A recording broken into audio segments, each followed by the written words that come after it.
Bem-vindo, bem-vinda a mais um episódio do JS Conecta, o podcast da JS Brasil. E hoje vamos trabalhar o assunto de avaliação de impacto socioambiental. Um assunto que está em voga, que todo mundo está falando, não é mais uma coisa de um especialista só tentando debater esse tema. E vamos estar aqui com quase toda a equipe da JS Brasil, o Rodrigo, né, que fez um trabalho incrível de custo-eficácia no seu doutorado na área de saúde, pegando essa vertente também do impacto, né, social e econômico de trabalhar questões de exploração sexual. Temos aqui o João, que está fazendo mestrado em desenvolvimento sustentável. Agora eu acho que eu acertei, né? Com a Certo. graduação em economia. E o Lian, que está lá nos Estados Unidos também fazendo um mestrado e tema da sustentabilidade e desse ferramental de avaliação de impacto muito dentro do currículo, né, do mestrado que está fazendo lá. E eu também, né, que tenho uma experiência de 40 anos nessa área socioambiental estratégica, onde um dos componentes fundamentais é a avaliação de impacto socioambiental.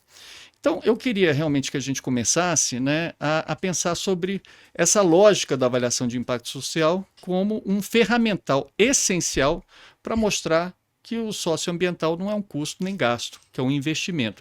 Isso era muito difícil falar nos anos 80 e 90, quando a gente tinha o socioambiental visto como uma filantropia, né, como algo que era quase um conceito da economia, né, de recompensa aos perdedores. O mercado tem ineficiências e dentro dessas ineficiências você tem grupos ou tem territórios que não são tão bem explorados, não é isso?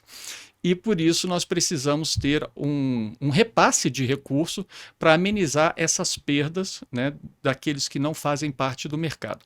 E a gente começou a ver que quem não faz parte do mercado talvez seja uma grande fonte, né, de sustentabilidade desse próprio mercado. E a gente vê isso acontecer dentro de políticas públicas que estão sendo debatidas e de acordos internacionais que acontecem a partir dessa perspectiva que socioambiental não pode ser mais visto como somente um custo e nem como gasto, mas sim como investimento. Então tem o Pacto Global, tem os ODS, né? Os ODS mesmo mudaram muito, né? Em relação aos objetivos do milênio, né? Os ODS têm uma vertente muito mais forte dentro dessa lógica da sustentabilidade. Então, já que nós temos um mestrando aqui em desenvolvimento sustentável, João, queria saber um pouco assim, para a gente começar a nossa conversa, como é que está sendo esse debate, né, internacional e nacional na perspectiva de entender o socioambiental como investimento e não somente como um gasto? Legal, Miguel. Então, como você disse, começou ali no início do século, a gente tinha os Objetivos de Desenvolvimento do Milênio, depois de 2015, mais ou menos, passaram para os Objetivos de Desenvolvimento Sustentável, e desde os anos 2000, mais ou menos, com a força que foi ganha pelo conceito de ESG, muito aplicado às entidades financeiras, ao mundo corporativo e às SG é uma empresas. sigla que quer ESG é dizer uma sigla que está relacionada às preocupações ambientais, sociais e de governança, né? hum, Que em inglês o ambiental vira environment. Isso então está relacionado a critérios, a preocupações, a direcionamentos relacionados a essas três palavras, voltado para o mundo empresarial, para as organizações privadas, né?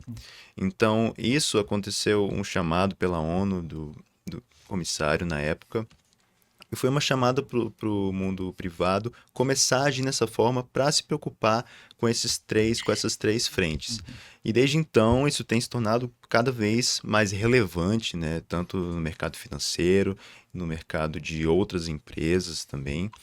E se reflete muito no valor de mercado das empresas porque o mercado, a entidade mercado, está começando a perceber que é imprescindível ter investimentos ambientais, sociais e de governança para que a gente possa justamente garantir a sustentabilidade dos negócios, sustentabilidade dos viveres das pessoas e da sociedade como a gente entende hoje, né?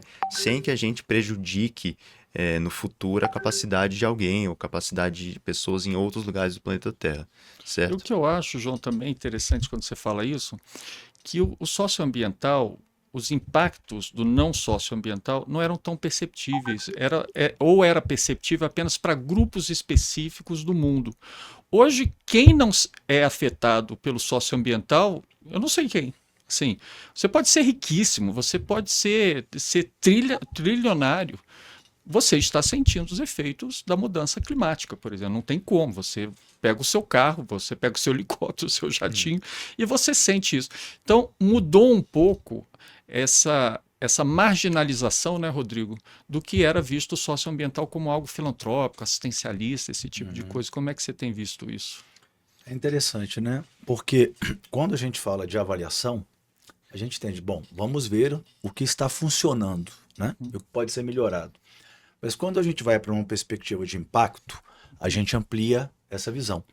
Porque aí a gente passa a pensar nos efeitos, de fato, nos legados que uma política pública vai ter, que as ações e práticas empresariais que uma empresa, né, terá, e nas nossas próprias práticas, né? Então, quando a gente traz as questões de ESG, as questões de ODS, eu acho que essa questão da avaliação, ela é orientada e orienta as práticas fundamentadas nesses pilares, né? Justamente, quer dizer, pensando nos impactos, né? Então, como é que uma organização privada, terceiro setor, né, como é que uma instituição governamental, ela vai trabalhar de uma maneira a não pensar apenas nela. Então, acho que a primeira visão, né, quando a gente pensa de sustentabilidade é isso. Como o meu olhar e a minha prática vão além de mim próprio, Uhum. da minha família, da minha empresa, da minha comunidade. Mas eu acho, Rodrigo, que tem uma coisa interessante, né? Porque existe um egocentrismo grande das empresas, né? Então, como demonstrar para a empresa o que ela ganha com isso também, Claro, né? Porque claro. o bottom line ali sempre é Perfeito. essa parte. E a gente está até com um correspondente internacional lá nos Estados Unidos, né? Estudando em Washington, e até saber, Liam, como é que está sendo essa visão aí do que você está sentindo nos Estados Unidos desse debate na Johns Hopkins aí. Primeiro, muito bem-vindo a todos aí que estão assistindo. Falar um pouco aqui sobre o meu olhar, né, que eu estou sentindo aqui em Washington, principalmente em meio a toda essa questão política que está tendo aqui nos Estados Unidos, que eu acredito, né, que todo mundo esteja acompanhando, né. Eu estou fazendo aqui um curso de Relações Internacionais focado em desenvolvimento, clima e sustentabilidade, e dentro da região da América Latina, né. Então, uma questão que vem muito dentro de algumas, principalmente os cursos que eu faço, os programas, né, as aulas que eu faço dentro daqui, focado dentro da América Latina, é que a América Latina realmente ela tem um potencial muito grande dentro desse eles investem muito nessa questão socioambiental, né? Então você vê, né, uma evolução muito grande, né, de projetos, de investimento, tanto da parte do governo, quanto da parte do ramo privado, quanto também do fortalecimento de ONGs, que se fala bastante aqui, né, para a aplicação de políticas públicas de todas as áreas, não só do social, quanto do próprio ambiental, né. Aí no Brasil você tem vários exemplos, né, não só no Brasil, como na América Latina no geral, né. Aqui nos Estados Unidos está dando uma enfraquecida com esse novo governo, né, com essa nova administração, mas é uma coisa que ainda se fala, que ainda tem a se fortalecer, né, que nem você estava falando, da questão da questão climática do mundo, que está todo mundo sentindo, né, o mundo ele está aquecendo, e é inevitável você não investir nisso, né. E a gente tem que aproveitar o Brasil, porque o Brasil é um país com muito recurso, né, tem, muitas pessoas capazes para poder, né, potencializar, essa questão aí de investimento de transição de energia limpa, a questão também de favorecer a diminuição da desigualdade social que tem no Brasil, promover mais educação, né. Então, aqui se fala bastante nisso e as pessoas aqui têm essa percepção grande, principalmente da América Latina, né, em relação a esses projetos, né. Agora, uma questão que é meio crítico, assim, né, que eles reiteram isso bastante. muitos desses investimentos, eles não trazem retornos financeiros no curto prazo, né?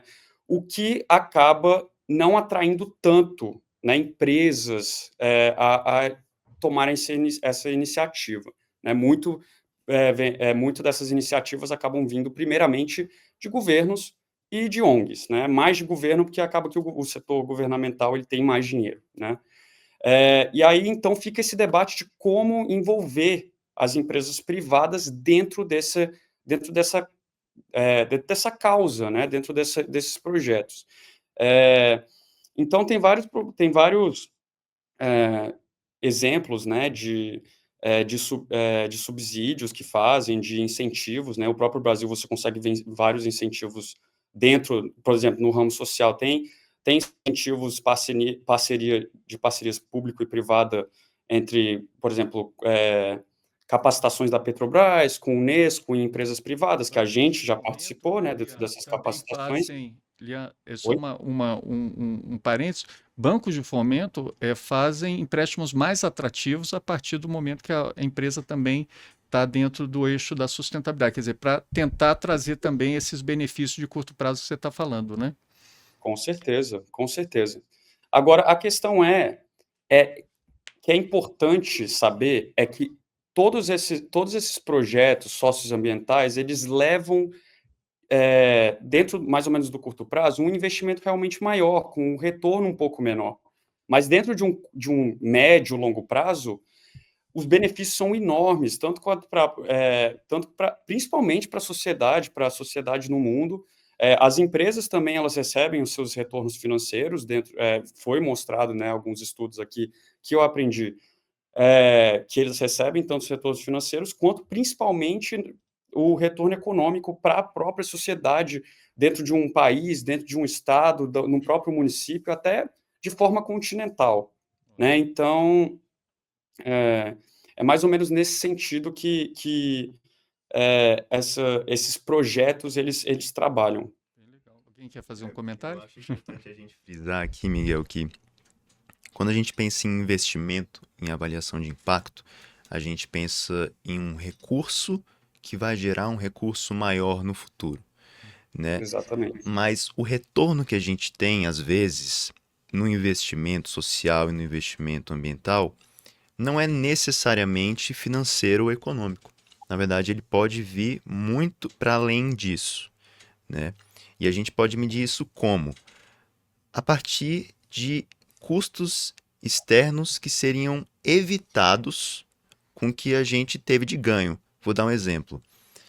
Se a gente investe em saúde, se a gente investe em, digamos, redução de uso de agrotóxicos, de insumos químicos em uma determinada região que afeta uma comunidade, é bem provável que trabalhadores dessa área que estão sujeitos ao que se chama de contaminação ocupacional, exposição ocupacional, é bem provável que esses trabalhadores tenham custos externos com saúde no futuro reduzidos, porque eles vão deixar de estar sujeitos a doenças relacionadas à exposição ocupacional a agrotóxicos, e isso vai diminuir custos da máquina pública relacionada ao sistema de saúde público, por exemplo. A mesma coisa a gente tem para outros casos de meio ambiente, para casos sociais, de situações de vulnerabilidade que gerariam custos maiores, não só às empresas, como à sociedade e ao Estado. Então, é um Uhum. investimento que também, nesse sentido, gera muito retorno, Muito bom, João. Eu, né? eu acho até assim, dentro da perspectiva do Estado mínimo, até isso funciona, porque muitas vezes a gente fala assim, não, aí isso vai reduzir o gasto público. Mas vamos supor, como nos Estados Unidos, que o custo com saúde é uma coisa enlouquecida hoje, né? Com os seguros, você tem o Estado mínimo na saúde. Praticamente você não tem um sistema de saúde pública nos Estados Unidos.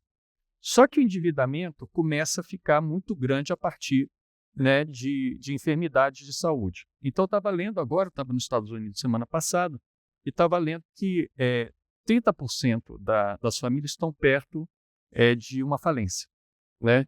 E que essa falência ela é justificada 40% desse em função das contas de saúde.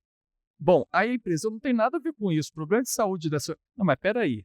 Entrando em falência, você é o credor dessa família, porque você vendeu produtos para eles, né? E além disso, eles não vão poder consumir. Então, mesmo que tirasse o Estado completamente da jogada, não é sustentável para o mercado você começar a ter uma transição epidemiológica, né, com doenças crônicas e aprofundar isso com custos muito grandes, porque isso afeta também em curto prazo o poder de crédito das pessoas, né? Então, assim, não, faliu, tá tudo bem. Então é interessante, né? Porque quando a gente tem um sistema único de saúde, lógico, né? Também essa questão das doenças crônicas sendo reduzidas no sistema terciário e ser mais prevenido, o sistema ele fica mais sustentável. Mas mesmo uma situação enlouquecida que você não tem, né? Hoje é muito claro isso, é muito evidente, né?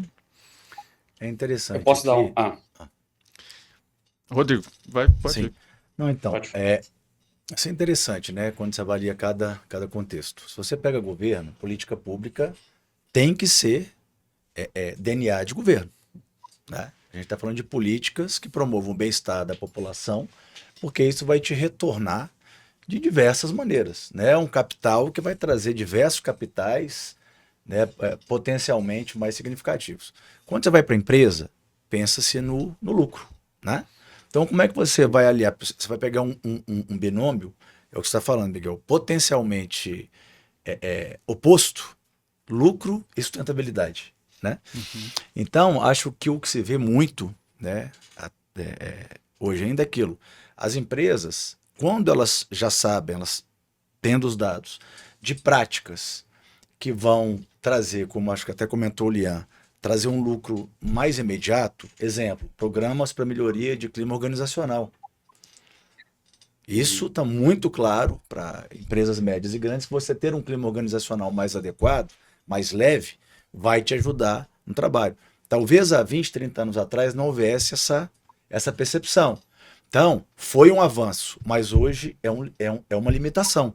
Então, por exemplo, quais empresas sabem que se você realizar hoje programas, trabalhar recursos para programas realmente vinculados ao negócio, ao DNA negocial da empresa, que isso vai trazer retornos para a própria empresa. Não amanhã, mas vai trazer.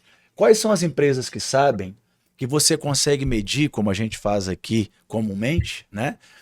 Que investindo recursos na empresa, você consegue medir impactos econômicos, sociais e da gestão do recurso. Ou seja, para cada real investido num programa de reciclagem, para cada real investido num programa de clima organizacional, independentemente da parte interessada, do multi-stakeholder, né, desses multi-stakeholders, qualquer iniciativa, programa realizado diretamente, a gente consegue medir para cada real investido quanto isso traz para a empresa, para a sociedade, para o governo. Então, sustentabilidade, ela precisa ter conceito, ela precisa ter prática orientada por conceito, né? Então, a empresa que dá orientação e gestão para sua prática comercial, por que não dá para sua prática socioambiental? Porque o socioambiental ainda tem que ser apêndice, né? Então, acho que é isso. À medida que, só para finalizar, que a empresa compreender que não apenas os colaboradores são parte interessada, né, e que influencia a própria empresa, que os demais stakeholders, que essa sociedade maior é stakeholder, e começar a trazer capacidade de gestão para isso, certamente o que a gente chama de sustentabilidade vai ocorrer mais na prática. E o Lian, eu vou até passar a palavra para ele, né? Estava querendo falar, mas eu queria só fazer uma observação. Parece que você fez uma matéria chamada Corporate Finance, ou está fazendo aí nos Estados Unidos, né? Como é que na fórmula, na função aí de Corporate Finance, esse elemento da função está entrando ou não está entrando? Como é que está isso aí? Olha, até agora eu estou fazendo Corporate Finance, que é muito mais focado para a questão financeira, né, do projeto em si que alguma empresa ou alguma corporativa está querendo fazer, né? Então, como está dentro do financeiro, é exatamente isso. Eu estou pegando Corporate Finance porque ela é pré-requisito de uma outra matéria chamada Project Finance, que envolve muito mais essas questões de desenvolvimento, né? Dentro desses fatores externos que você não consegue controlar, né?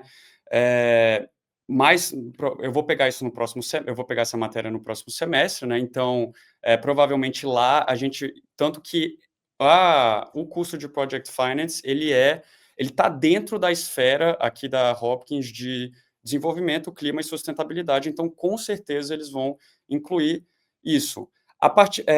Mas eu acho engraçado porque se você pegar, né, a área de finanças daqui, ainda é muito focado nessa parte de como move o dinheiro para retornos financeiros, que é diferente de retornos econômicos, isso é muito importante a gente deixar claro aqui, porque às vezes até alguns clientes eles podem criar, já tivemos casos, né, que houve uma confusão entre a diferença de retornos financeiros e retornos econômicos, né?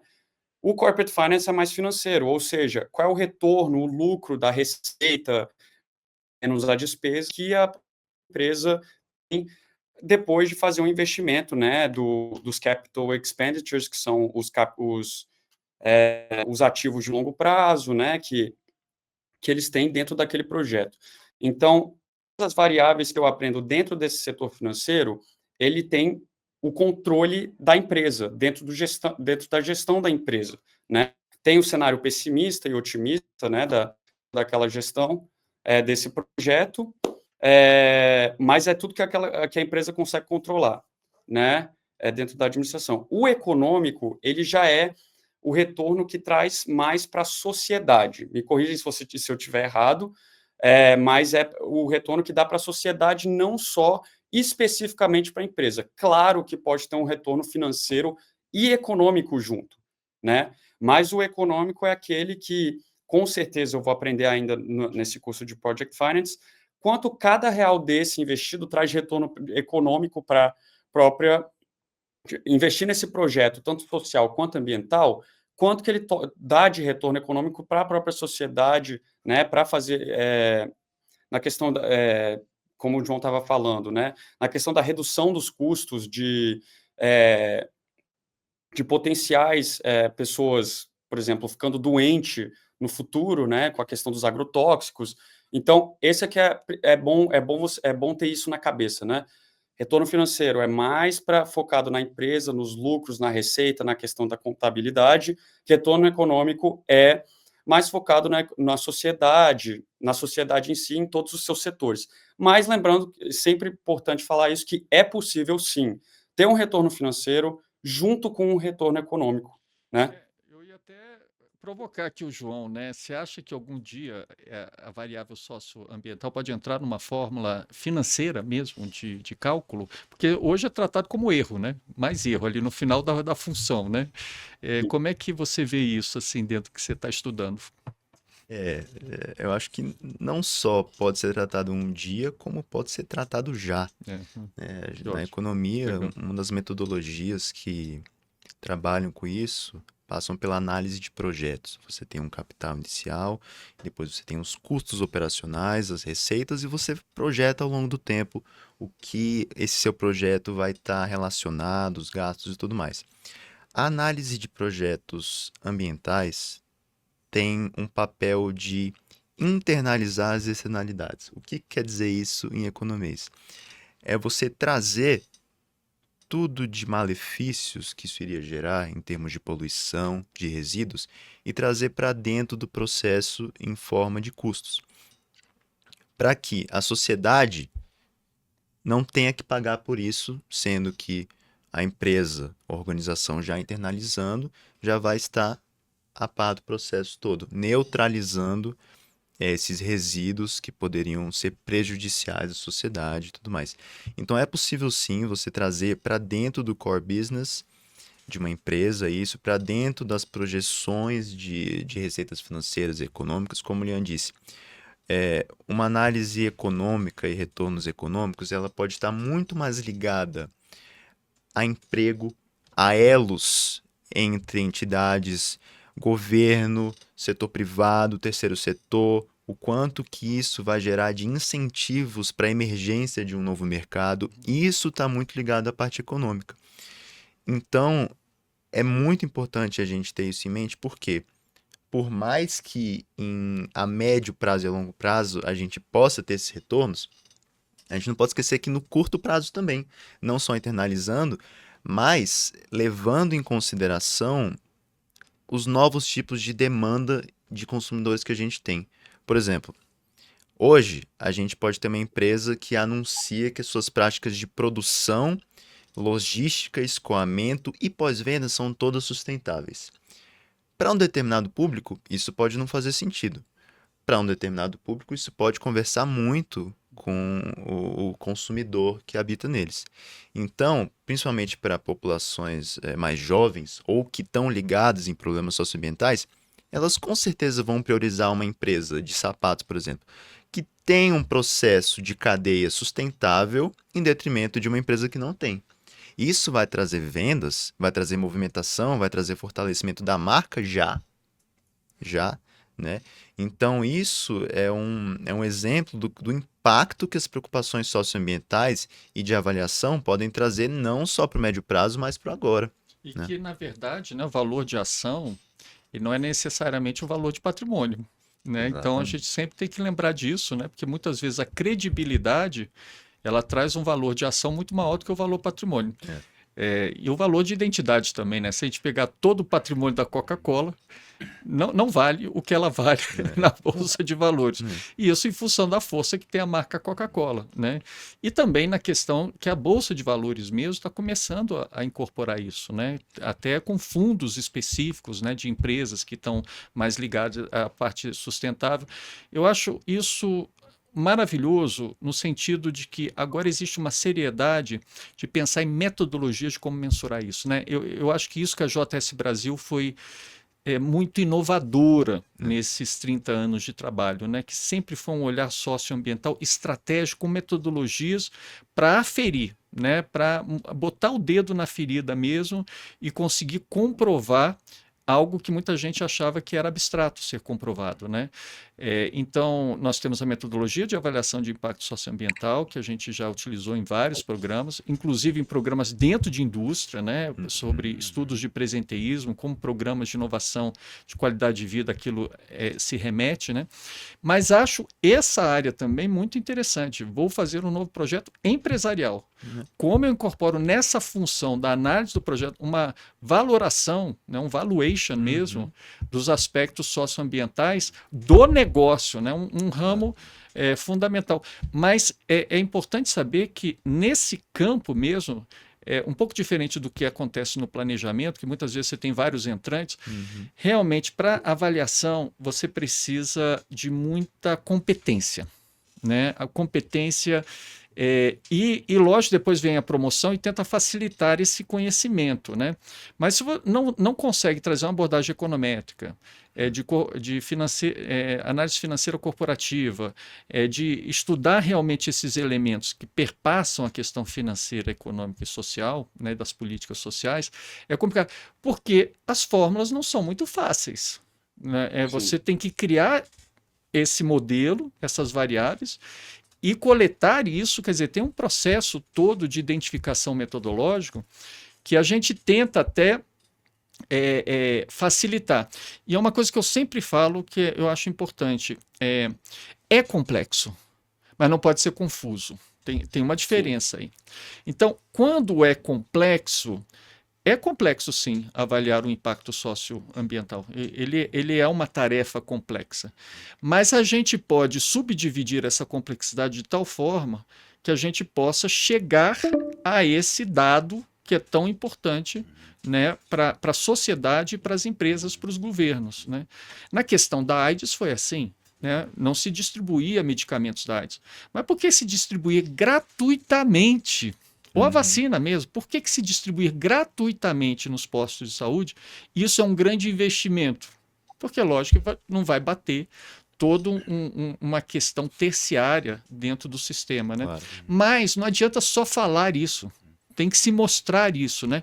Então, eu queria até, assim, Rodrigo, nessa experiência da JS Brasil, né? Como é que você sente essa coisa? Será que as empresas entenderam, esses parceiros? Como é que está essa visão dessa aplicação que nós fizemos em tantos e tantos ocasiões, né, da metodologia? É interessante, né?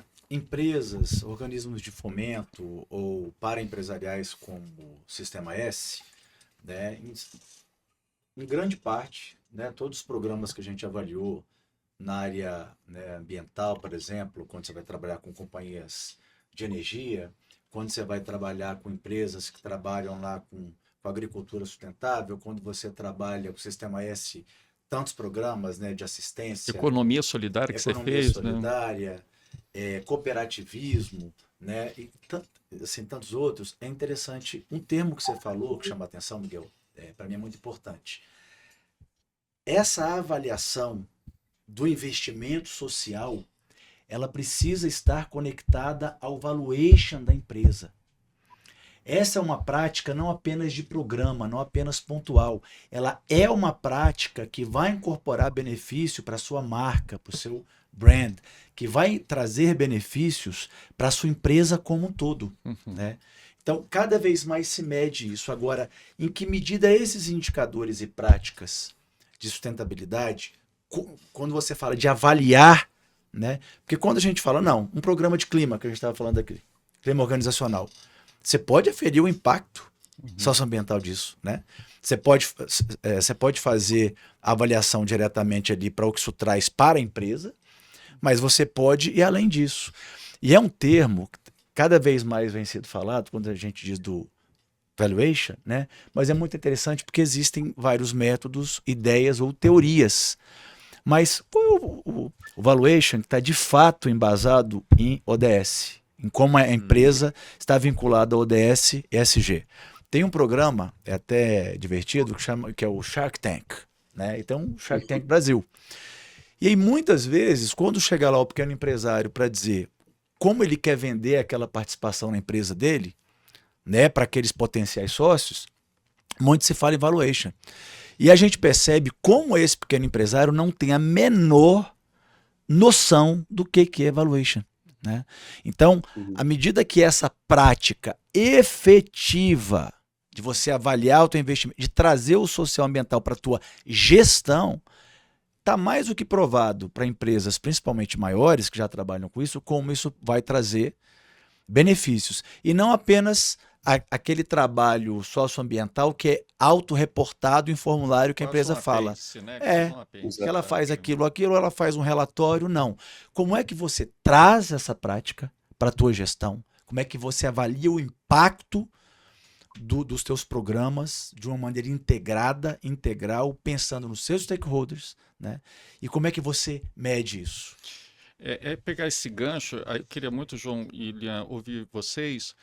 Como é que está a evolução dos modelos para se mensurar isso? Como é que vocês estão vendo esses modelos novos? O que tem de novo? Nós temos a metodologia de avaliação de impacto social, mas tem modelos que já podem ser incorporados ao financeiro da empresa? Quais as inovações que a gente deve ver nos próximos anos aí? Com certeza. O que o Rodrigo falou é muito interessante, porque só um preâmbulo aqui. Por que a avaliação de impacto da JS é tão rica, na minha visão?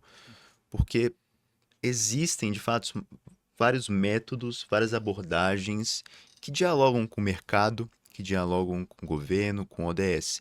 E a JS consegue, muitas vezes triangulando, amarrar tudo isso de uma forma coerente, sem deixar que uma parte qualitativa fique muito fora, sem deixar que uma parte quantitativa, ou seja, juntando tudo e enriquecendo de forma que o impactado e o impacto e as organizações saibam exatamente quais são os limites daquele impacto e qual é a capilaridade envolvida, de forma quantitativa, de forma qualitativa, de forma transversal, né? Então, hoje, o que a gente vê no mercado em termos de modelagem está muito ligado a isso, muito ligado ao ODS, muito ligado a sinergias e trade-offs que se tem com o ODS. Então, quando a gente vai fazer o impacto de um projeto amplo, ele provavelmente não vai impactar só um ODS, não vai impactar só fome zero e agricultura sustentável, não vai impactar só vida marinha e vida terrestre, ele vai impactar outros. Então, modelos que conseguem trazer sinergias entre objetivos de desenvolvimento sustentável e os trade-offs que também estão embutidos neles, conseguem ser mais completos nesse sentido também.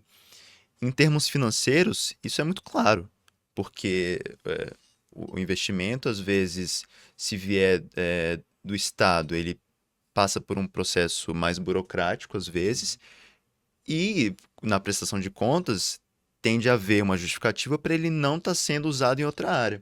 Então, os trade-offs na parte financeira são muito importantes e isso volta à tomada de decisão, ou seja, o que seria mais estratégico para a gente investir agora em algum projeto que vai trabalhar ao mesmo tempo vários, sinergicamente, vários ODSs e diminuir os trade-offs que eles têm entre eles, né? De forma que a gente consiga uma apresentação coesa, um projeto coeso, custo efetivo, que vai gerar impactos positivos para todo João, mundo, quando né? você fala isso, parece até assim, American Evaluation Association gosta de dizer que a avaliação deveria compor qualquer projeto entre 6% e 12% do orçamento, Sim. né? Porque aí você teria, na verdade, uma bússola. Parece que os projetos, né, sem essa modelagem, acabam ficando sem bússola, sem rumo, né? Eles vão, eles tratam e ficam um tiro meio no escuro. Né? Porque o que que isso está acontecendo, né? Mas, Leandro, por exemplo, usando esses recursos, né? Vamos supor que e a gente começa a ver, né, dos governos mais interesse em avaliação, das agências multilaterais mais interesse nessas avaliações. Eu vi até ontem uma reportagem que o Banco Mundial vai estudar o impacto da não diversidade, né, na economia, né, de como a não diversidade ou a restrição de programas de diversidade afetam a economia como um todo. Achei interessante isso, porque até para esses campos nós já estamos entrando, né? Antes do Leão falar, Lógico. até em design thinking já tem evidência empírica que grupos diversos de etnias, nacionalidades, formas de pensamento são mais produtivos, mais criativos e mais eficazes no desenho de soluções e para tratar Que legal, problemas. que legal. Isso é muito interessante, porque já é uma Muito prova que legal. a diversidade sempre vale a pena, né? Tanto é que na própria metodologia de avaliação de impacto socioambiental da JS Brasil, são três aspectos. Tem a análise financeira, econômica e social, que é de equidade. Uhum. Né? Como a equidade, isso ajuda, e a gente tem o exemplo dos países escandinavos, né? Mais equidade, mais desenvolvimento. E aí, então, eu queria saber um pouco da sua perspectiva metodológica mesmo, sobre essa percepção de qual a complexidade dessas metodologias. O que falar para uma empresa que quer, no seu projeto, incorporar um elemento de avaliação de impacto socioambiental? Isso é muito confuso?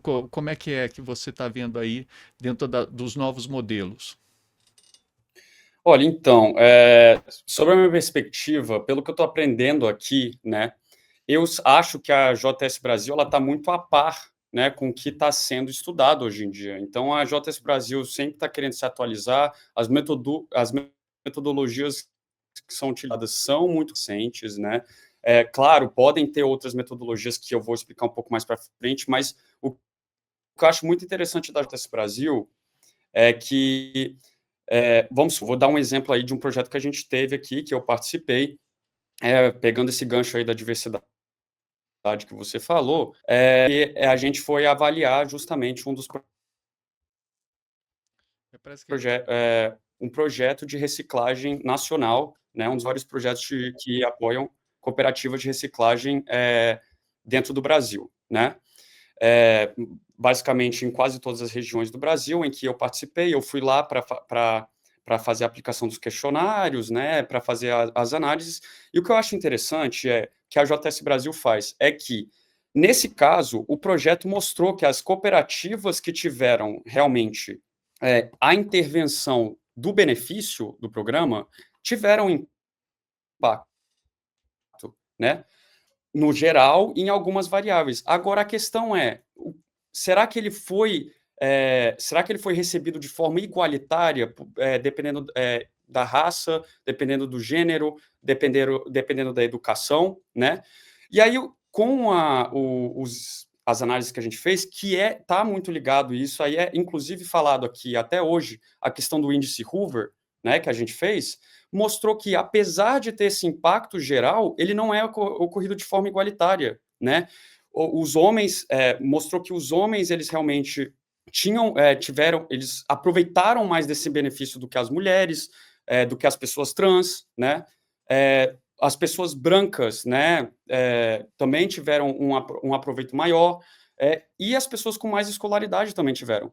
Então, isso é interessante você ter não só essa visão macro, como a visão micro, né, para você entender no que, mesmo tendo impacto, o que você pode melhorar ainda mais naquele programa para o benefício ser mais de forma igualitária, e querendo ou não, isso ajuda, né, o desenvolvimento do programa, a evolução evolução econômica, né, dentro da comunidade, das comunidades, né, dentro das cidades, dos municípios, né, porque querendo ou não, esses impactos, eles levam para as outras, eles espalham para as comunidades, né, no caso. Eu não sei se alguém queria falar. Rodrigo tá aqui Não, era só um palavra. comentário em cima Ele disso que fica você tão falou. animado quando ele ouve assim, uma abordagem dessa que É ele porque quer esse fazer uma exemplo que você reflexão. falou é muito interessante. Quer dizer, como é que num programa, né, de cooperativismo, em que você trabalha reciclagem com populações já tão vulnerabilizadas, como é que homens brancos de maior escolaridade tiveram um impacto mais significativo, Quando a gente fala né? maior escolaridade, é assim, analfabeto E, versus quarta série, né? Assim, dentro de populações Isso é já importante. vulnerabilizadas, né? exatamente. Então, é muito interessante ver isso, porque, quer dizer, uma das conclusões desse trabalho, né? E de caminhos que o programa pode melhorar. Quer dizer, como é que você ainda tem recortes ainda mais vulnerabilizados dentro de um recorte que já é tão precário, que enfrenta tantas dificuldades, e a dificuldade maior desse segmento de mulheres negras de menor escolaridade, para você entrar num ambiente já que é tão insalubre, tão difícil, Exatamente. tão complicado, que ajuda a tua renda, mas dentro de um Uhum. contexto tão difícil. Então, quer dizer, muitas vezes o fato de você trabalhar com segmento, né, com populações minoritárias que estão em tanta dificuldade socioeconômica e ambiental, não é o suficiente para você promover, potencializar as possibilidades que existem. Então, a avaliação serve para isso também no Pacto Social, né, Elian?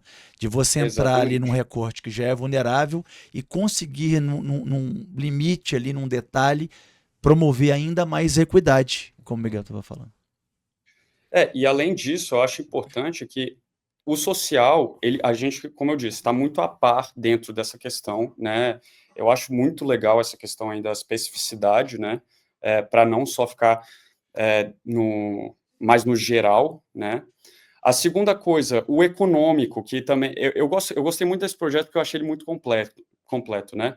O econômico, que a gente fala quanto cada real investido dentro dessas cooperativas, dentro desses benefícios, quanto que eles retornaram para a economia, né? Para a economia brasileira, de volta para a população, para o desenvolvimento do próprio Em Brasil, valor né? presente, né, Então, Elian? Em valor presente, ou seja, mesmo exatamente. projetando para o futuro o que nós temos de valor para apresentar hoje, né?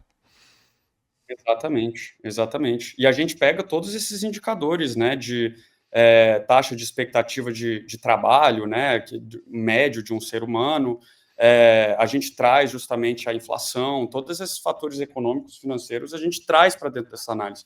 Então, esse também está. E não só isso, como a gente também fez uma análise ambiental, né, dentro dessa parte dos créditos de carbono.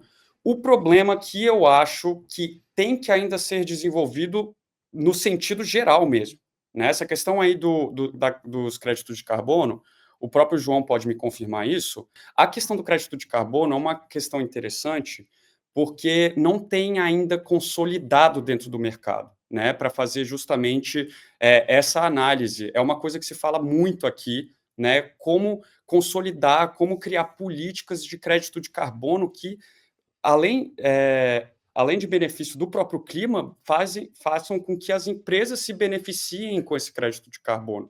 Então, isso é uma forma com que eles estão falando aqui, justamente como forma de incentivo para poder fazer as empresas, as indústrias, adotarem cada vez mais essas políticas aí mais verdes, né, os green energies que eles chamam aqui.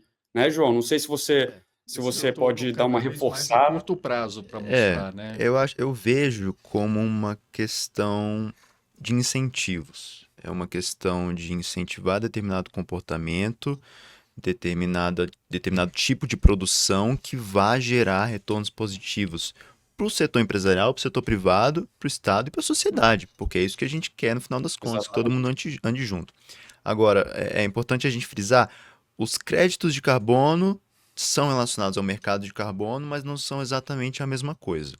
O que a gente tem no desenrolar dos créditos de carbono ainda está um pouco incipiente no Brasil mesmo, porque depende de muito inventário de empresas, depende de um aperfeiçoamento de relatórios de sustentabilidade de emissão, mas é uma coisa que vem andado e vem se desenvolvido bem para que no futuro a gente possa ter um sistema de troca de créditos de venda e compra, o mercado de créditos de carbono muito bom.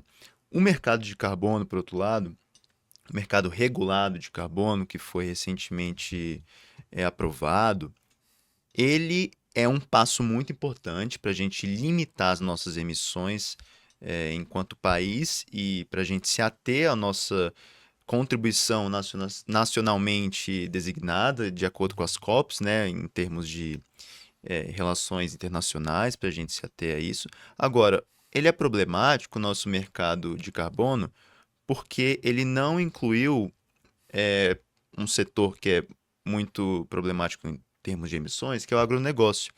E o agronegócio, no Brasil, juntando mudança do uso da terra, que é basicamente desmatamento e grilagem para outros fins, juntando com alguns setores do agronegócio, são responsáveis por quase 80% das nossas emissões de carbono. Então, foram setores que não foram incluídos no nosso mercado de carbono, que ficou mais para a indústria, serviços. Então, você vê quando o problema não é atacado de forma a incentivar a mudança estrutural, talvez os resultados à frente não sejam muito positivos. Por isso que é importante a gente sempre ter na análise de impacto uma avaliação ex ante, um planejamento, né, uma avaliação ex post, para a gente saber como anda o projeto, como andam os programas, por exemplo, de descarbonização, e se esse incentivo foi benéfico e frutífero ou não. Vou dar outro exemplo aqui rapidinho. A gente tem também o plano ABC, agora ABC+, que é a agricultura de baixo carbono, que tem justamente o que o Liam falou. Ele tem incentivos estruturais e econômicos muito importantes para a produção de alimentos, que é muito importante para o Brasil. Né? O agro, no fim das contas, é muito importante. Ele gera empregos, ele gera muito, muito movimento, fluxo de renda. Agora, é importante a gente parar para tentar descarbonizar um pouco esse setor. E é isso que o Plano ABC faz. Ele dá taxas de juros muito baixas para produções sustentáveis de alimentos e de commodities também.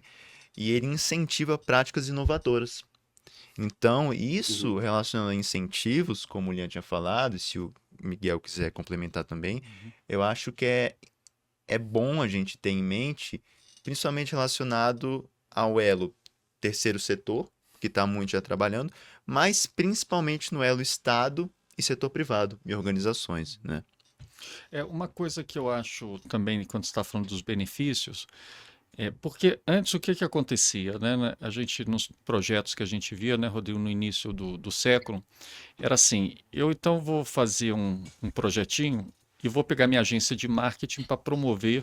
Isso para mim já me dá um ganho de imagem a partir daqui. Então dizer muito 10 para 1, R$ 1 investido no projeto para 10 na promoção daquilo, né?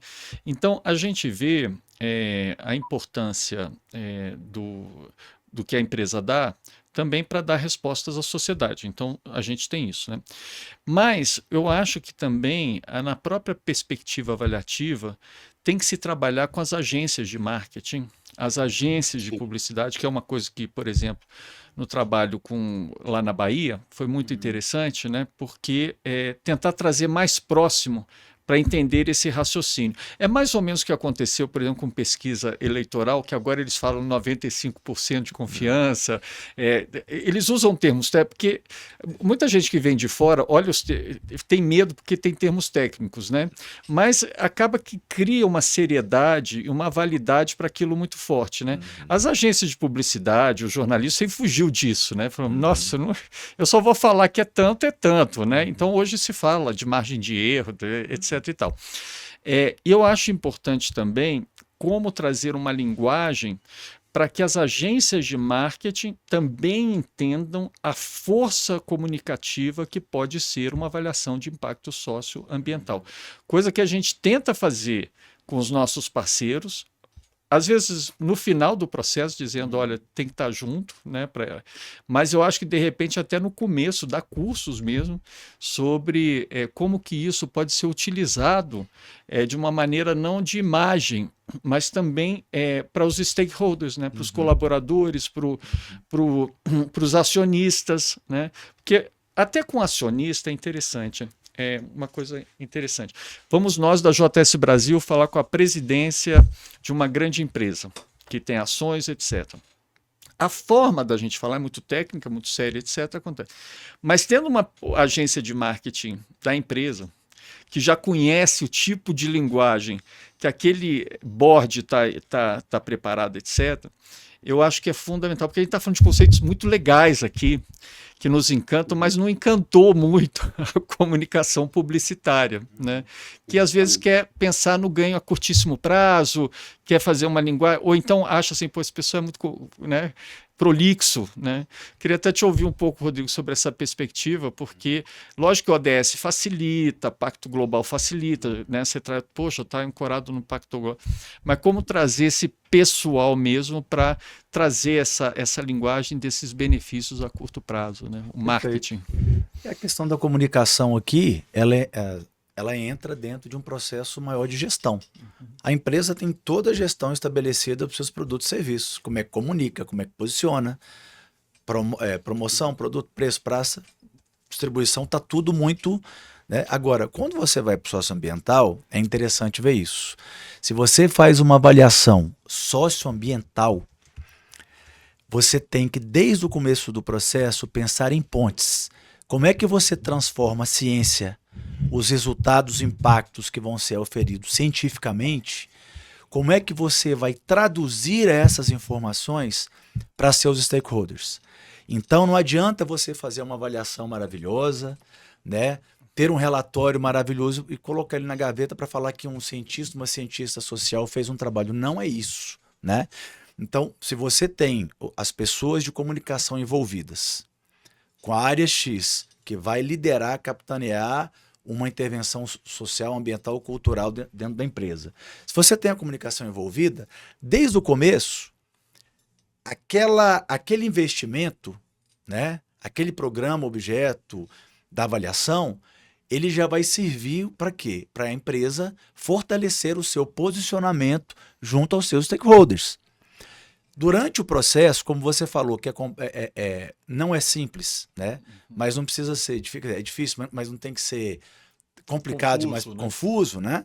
Então, colaboradores, a parte de comunicação, interna ou externa à empresa, começa a se apropriar daquilo. E a partir do momento que você tem dados efetivos dos impactos sociais, dos impactos econômicos e dos impactos do padrão de qualidade da oferta daquele programa, fica muito mais fácil você traduzir. Então, por exemplo, para cada real investido num programa socioambiental, você tem um retorno de tantos reais, esse dado é importante para quem? Muitas vezes para os próprios acionistas, que querem entender uma perspectiva de lucro daquilo dentro de uma lógica sustentável. Se você vai falar, as práticas, o custo-eficácia, né, pode melhorar, você tem práticas que funcionam ou que não funcionam, isso vai diretamente para as pessoas envolvidas na gestão do próprio programa, para otimizar um recurso. E, por fim, o próprio impacto social. Então, para você falar, tais populações e segmentos foram beneficiados, de que forma, como é que você pode fortalecer isso? Isso você vai utilizar para as pessoas que estão na ponta, para dizer para o professor como aquilo está funcionando, o catador, a catadora, quem está coordenando aquele projeto na ponta, para saber como aquela intervenção ela faz parte de algo maior. Então é maravilhoso. Eu não tenho a menor dúvida hoje, e eu acho que a JS Brasil está trazendo esse diferencial de trazer a promoção para dentro da avaliação. Que são os 3 P's que a gente fala tanto: pesquisa, programa e promoção. E trazer a comunicação audiovisual para dar visibilidade real ao que está sendo tratado dentro de uma avaliação de impacto socioeconômico. Porque antes parecia que tinha uma divisão, né? Aqui é a parte séria, aqui é a parte de venda a qualquer custo, né? E eu acho que incorporar a comunicação, como um podcast como esse que a gente está fazendo, aquele que é público, né? O vídeo promocional da Fundação Odebrecht sobre o PDCIS, que ficou maravilhoso, né? Uma recomendação que a gente faz, e vamos colocar até nos comentários esse link para quem quiser conhecer esse vídeo. E outros, né, iniciativas que a gente está trazendo, de trazer essa promoção como se fosse uma parceria, né? Porque é importante falar isso, né? E a comunicação tem esse poder, ela muda muito a visão.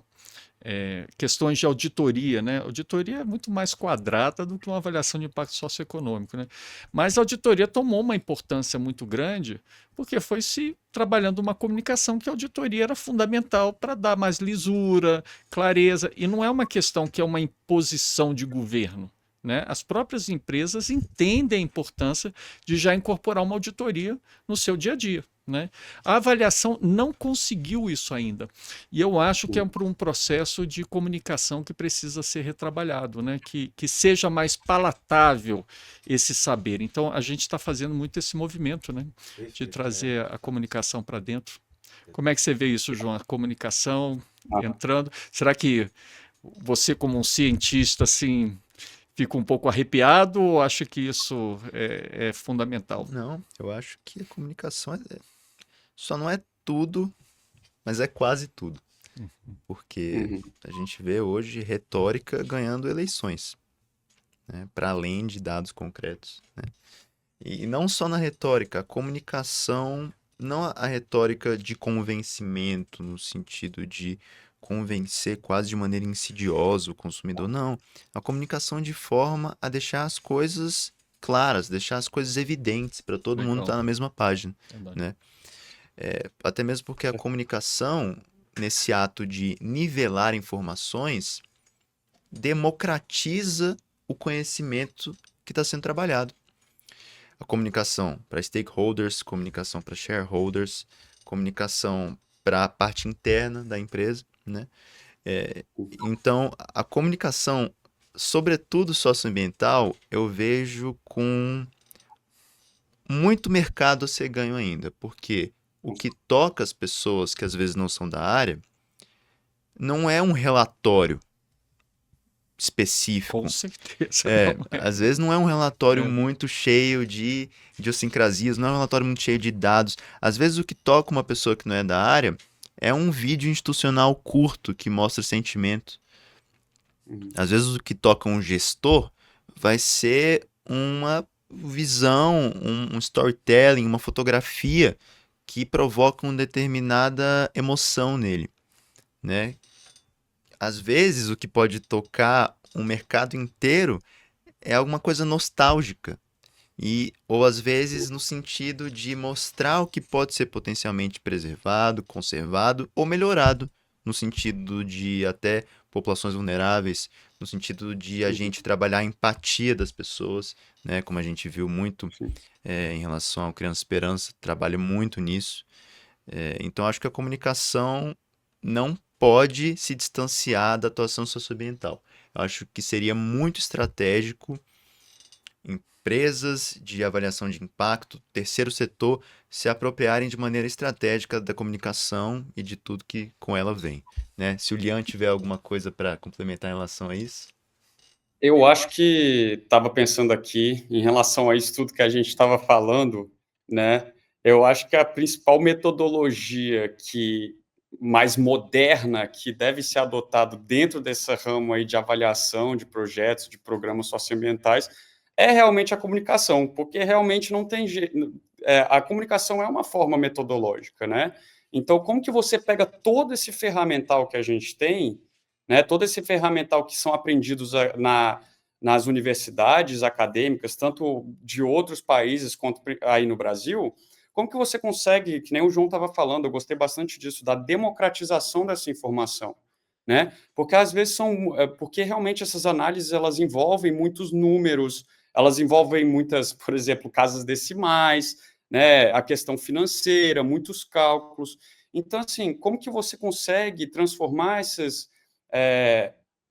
essa ciência ferramental por trás disso para que as pessoas entendam mais, mas realmente não de uma forma impulsionando isso nas pessoas de uma forma meio forçada, mas como uma forma mais comunicativa mesmo, né? Que talvez possa tocar algum nicho de pessoas, né?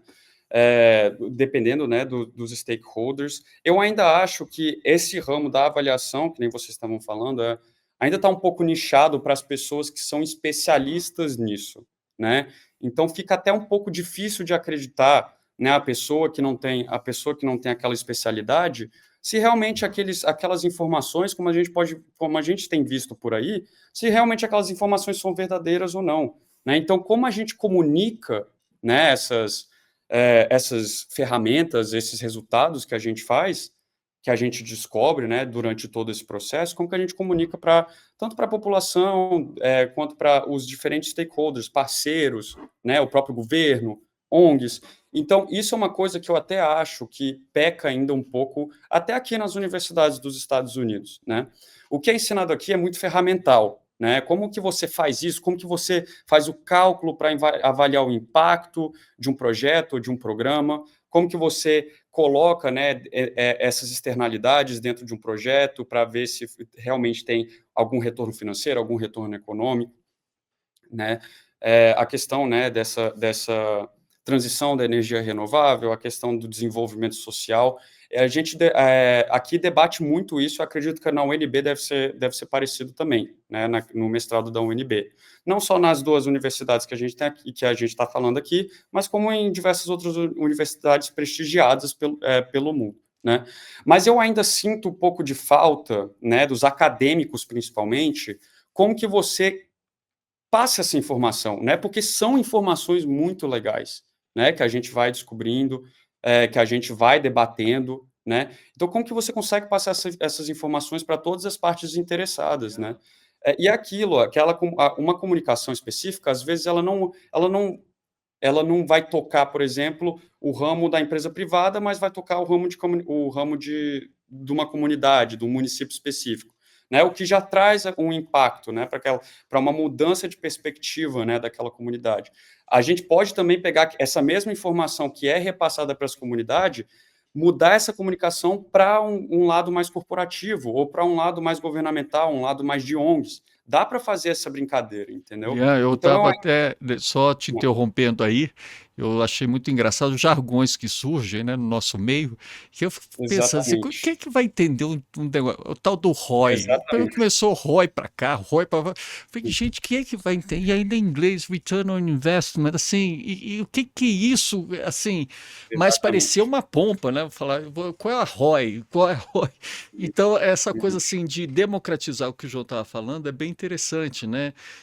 E a gente está nesse processo, né? A gente já achava isso muito importante, porque a gente atua com marketing social há muitos anos, né? Desde o início da fundação da JS Brasil, mas hoje se tornou realmente quase algo parte da metodologia, né? Sem poder Uhum. expressar a magnitude humana ou ambiental do que está acontecendo a partir daquela aplicação metodológica, realmente fica muito difícil. Eu lembro, por exemplo, e até recente, uns 2 anos atrás, por exemplo, a gente foi numa grande empresa lá em São Paulo apresentar o relatório, foi todo, né, transparências muito bem feitas e tal. Poxa, mas se já tivesse um videozinho ali, né, que pudesse comunicar, né, uma coisa que já pudesse trazer os elementos dentro de uma visão publicitária mesmo, né? É importante. E que agora a gente fez recentemente uma outra, veio essa de depoimentos, né, que trouxe, que está embasado em toda essa complexidade, mas que está na fala da pessoa comum, da pessoa que foi transformada, do profissional que foi transformado. Então, aquela profundidade técnica, metodológica, ela pode ser facilmente caracterizada numa fala simples, né? Então você fala, ó, isso aqui é robusto, isso aqui foi feito, e olha algumas falas que reproduzem uma fala muito mais horizontal desse resultado de impacto, né? Então, eu acredito nisso, que a gente, de uma certa forma, usava, né, e muitos ainda usam, um salto alto de dizer não. Aí o que que a agência de publicidade faz? Ela fala, não, então eu vou mostrar a banalidade mesmo, porque é o que me resta, porque eu preciso dialogar com a minha audiência. E para dialogar com essa audiência, eu tenho que facilitar a comunicação. Agora, eu acho, eu queria até ouvir a opinião de vocês, já que a gente está caminhando para encerrar esse episódio, a gente podia ficar falando aqui. Vamos ver se a gente tem outros episódios também para falar sobre esse tema, né? Até trazer organizações que passaram por um processo avaliativo, eu acho muito importante, né? Mas é exatamente essa função, né, do que no final de contas, o que a gente quer transformar e essa questão de como toda essa parte metodológica se abrir também para algo que seja incorporado a uma comunicação que hoje está vindo uma onda muito forte contra. E boas estratégias de comunicação contra é concorrente mesmo. E é com extremismo que ela vem, é com muito dinheiro que ela vem, ela trabalha o medo, ela trabalha a questão da guerra, do inimigo, etc. Então, como fazer frente a uma comunicação? Porque se a gente ficar realmente no mundo só científico, técnico e tal, eu acho que a gente não vai conseguir fazer frente a isso, né? James Heckman, o Prêmio Nobel de Economia, fala claramente, né, que R$1 investido em primeira infância traz R$7 de retorno. Pode ser dólar ou real, não tem problema nesse caso, né? O mesmo retorno. Retorno. Mas você vê que ainda existe uma linguagem, né, profissional, prêmio Nobel e tal. Mas nas redes sociais é o prêmio Nobel que está. Eu estava vendo que o prêmio Nobel da Costa Rica, o visto dele foi cancelado hoje, né? Então, parece que quanto mais perto da ciência você está, tem que ter uma preocupação, né? O visto nos Estados Unidos. Então, eu queria entender de vocês assim, como que a gente consegue fazer frente ou se realmente a gente vai ter muito problema aí no futuro. Qual é a perspectiva de futuro que a gente tem? Qual o desafio? Olha, vou te dizer, Miguel, acho que na nossa profissão, para a gente estar atuando onde a gente está, nós temos que ser naturalmente mais otimistas do que pessimistas. A gente tem que ter esperança, né?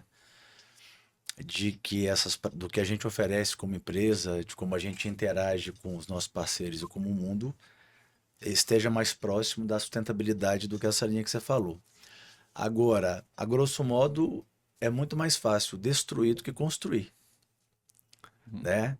Então, e quando essa destruição ela vem com arcabouço financeiro, ela vem com poder, ela vem com apoio em escala, se torna realmente muito difícil. Quer dizer, tudo que nós temos até hoje, enquanto diversidade, enquanto sustentabilidade, enquanto antirracismo, né? E o que a gente prega aqui na JS, quer dizer, as nossas ferramentas e o que a gente prega, quer dizer, a gente mostra que o investimento socioambiental traz retorno.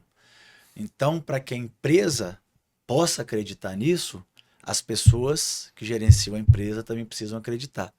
Então, a partir do momento... Deixa eu fazer até um parênteses, né, que muitas empresas, com essa nova lógica, interromperam mesmo todos os programas, né? programas que investiam e que muitas sentiam já a importância deles, mas por uma orientação estão cancelando. Uma orientação de cima para baixo, fora da empresa, quer dizer, dentro de algo judicial ali, de uma normatização legal política, né? Então, assim, eu acho que assim, a primeira coisa é continuar fazendo o que a gente faz, buscando os caminhos, né? Buscando os editais, as melhores interlocuções, pessoas que realmente acreditam dentro das empresas, dos governos, né? Mas realmente eu creio que num cenário curto e médio, essas dificuldades e barreiras podem até se tornar mais significativas. Acho que o Rodrigo trouxe um ponto-chave aí, que foi a palavra cenários. Quando a gente fala de futuro, a gente fala de cenários, né? Eu tenho um grande amigo que ele fala assim, o presente, na verdade, ele está grávido de vários futuros, né? Ou seja, a gente tem várias trajetórias que podem vir a ocorrer dependendo de muitas variáveis. O que a gente não pode deixar de fazer é trabalhar o imaginário coletivo em prol da sustentabilidade social, ambiental, da clareza e da governança, né? Porque isso, fundamentalmente, as pessoas vão perceber na prática que é um lado não só mais justo, não só mais eticamente correto, mas o lado mais humano de se seguir, né? Os dados também ajudam. Apesar de que a gente vê tragédias no Rio Grande do Sul, tragédias em vários estados com enchente, às vezes isso pode ser aproveitado numa retórica deturpada, mas isso é um dado que são eventos que vão afetar a vida das pessoas, né? Pessoas de vulnerabilidade. São dados que as pessoas E no caso do sentem. Rio Grande do Sul, rico, classe média, pobre, por Exato. mais que eu possa ter me protegido como rico, mas muitas casas até de classe média alta É, foram invadidas com, exato. com água, né? A mudança climática também é um problema sistêmico e global que afeta primeiro os mais vulneráveis, mas uma hora vai começar a afetar mais gente que não só os vulneráveis. Então, eu acho que isso é até uma coisa que o mercado, enquanto entidade financeira, já começou a perceber que, né, tá todo mundo no mesmo barco e começou a tomar algumas iniciativas que eu acho que independente de governo, no sentido de mercado investindo no que lhe convém, pode vir a ser um cenário positivo para a sustentabilidade no futuro, né? Da mesma forma, projetos e programas que são de Estado e não de governo, que atuam nessas linhas. Eu acho que são cenários muito positivos que a gente tem que trabalhar, como a gente disse, na democratização de dados, de acesso a conhecimento, né, de proliferação do que se pode fazer, o que cada um pode fazer e demandar sempre, para além da nossa atuação profissional, demandar que os nossos representantes políticos ajam em favor do que é melhor para a população e para o planeta, né? E haja visto o que passou na pandemia, né? A pandemia foi um exemplo global de desastre, É, né, que pode ocorrer para a economia em função de trabalhos que não se baseiem, né, na valuação exato. dessa perspectiva de investimento. Lian, você queria também dar um último Não, comentário? só o último comentário aí. Até falando um pouco, né? Você falou das enchentes que afetou todo mundo. Tem até um caso também que repercutiu bastante, né? Que provavelmente vocês sabem, que foi lá em Los Angeles, na Califórnia, que não conseguem conter o, a- o fogo que teve lá, né? Que afetou até os milionários de Hollywood, né? Não afetou todas as pessoas de cada uma de classes das classes sociais. Então, realmente, que nem o João estava falando, os mais vulneráveis eles podem ser afetados primeiro, né? Mas uma hora realmente chega, né, para todo mundo. E esse é que é o mais importante a gente ter na cabeça, né? Agora, sobre a questão dos cenários, também concordo bastante, né? Eu estou participando de vários eventos aqui e muitas pessoas aqui estão falando, né? A gente está vivendo um momento de incerteza, né? Com toda essa questão política que está tendo aí no mundo, a questão aí da climática, mas ainda não chegou na crise, né? Então, como a gente está num cenário de incertezas, agora a questão é como que a gente consegue ainda lutar para não chegar nessa crise que as pessoas estão falando aqui, né? Que, inclusive, né, participei de eventos com ex-presidentes de países, com muitas pessoas trabalhando aí dentro dessa área aí das políticas públicas, não só aqui nos Estados Unidos, como de outros países, como na Europa, na África, no Oriente Médio, Ásia, América Latina, todos os continentes, né? Então, e todos eles falam, né? Realmente, a gente está vivendo nesse momento momentos de incerteza, mas é para continuar lutando ainda para que não chegue na crise, para a gente evitar, né? Para ter mais certeza do que a gente pode fazer para ter um futuro melhor, né? Para entrar nessa questão do desenvolvimento sustentável, para, né, as gerações futuras conseguirem prosperar e utilizar, né, do que a gente pode utilizar hoje em dia. Então, eu acho que realmente é continuar lutando, né, para eh, não perder a fé, né, não perder as oportunidades que ainda tem, porque eu acho que em período de incertezas é onde surgem as maiores oportunidades, né. Então, eu acho que essa é a minha fala final aí para Não, esse legal, Lian. Eu acho que podcast. é até uma fala final interessante, porque historicamente, descambou para uma grande depressão de 1930, descambou para as guerras, né, mundiais. Mas naquela época não tinha esse debate que a gente está tendo hoje, estratégicos socioambiental, no sentido de preservar e conservar um certo tecido para que essas grandes crises não sejam né, totalmente destruindo o planeta no sentido de vai ter que vir uma nova ordem completamente mundial. Então esperamos realmente que não chegue a uma outra grande depressão ou uma guerra generalizada. E eu acho que esse trabalho ele é fundamental, que, né, das empresas, do governo, do terceiro setor, JS Brasil totalmente comprometida nisso, né, sendo uma consultoria socioambiental estratégica, para ajudar o mundo a ser sustentável e não precisar passar por rupturas que são muito dolorosas e que são milhões e milhões de pessoas que morrem, milhões e milhões de pessoas que entram em processos de saturação mesmo, né?